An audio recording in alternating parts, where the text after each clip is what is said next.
జీవితంలో ముందుకు వెళ్ళలేకపోతున్నానని, నా జీవితం ఎందుకు ఇక్కడే స్టక్ అయిపోయింది, నేను ఎందుకు నా జీవితంలో ముందుకు వెళ్ళలేకపోతున్నానని నేను కూడా చాలాసార్లు అలానే బాధపడి ఉండొచ్చు. అయితే ఈ ఫోటోను మీరు చూడండి.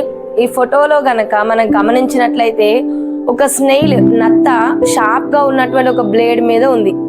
ఈ ఫోటోను గనక మనం అర్థం చేసుకున్నట్లయితే అది ముందుకు వెళ్ళిన తన యొక్క ప్రాణాన్ని కోల్పోతుంది, అది వెనకకు వెళ్ళిన తన యొక్క ప్రాణాన్ని కోల్పోతుంది.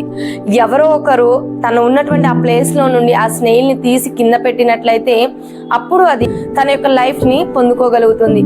మన యొక్క జీవితంలో కూడా కొన్నిసార్లు మనము ముందుకు వెళ్ళలేకపోతూ ఉన్నాము, కొన్నిసార్లు మనం ఆగిపోతూ ఉన్నామంటే అది మన మంచికే అని మనము గమనించాలి. దేవుని యొక్క సమయంలో మనం ముందుకు వెళ్ళినట్లయితే, ఆయన సహాయం పొందుకొని మనం ముందుకు వెళ్ళినట్లయితే మన జీవితంలో మనం ఆశీర్వదింపబడతాం.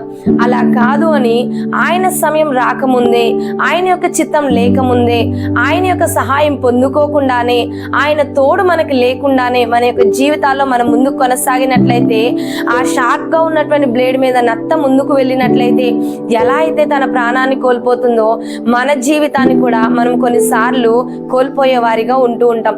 ఆగిపోవడము కొన్నిసార్లు మంచిదే.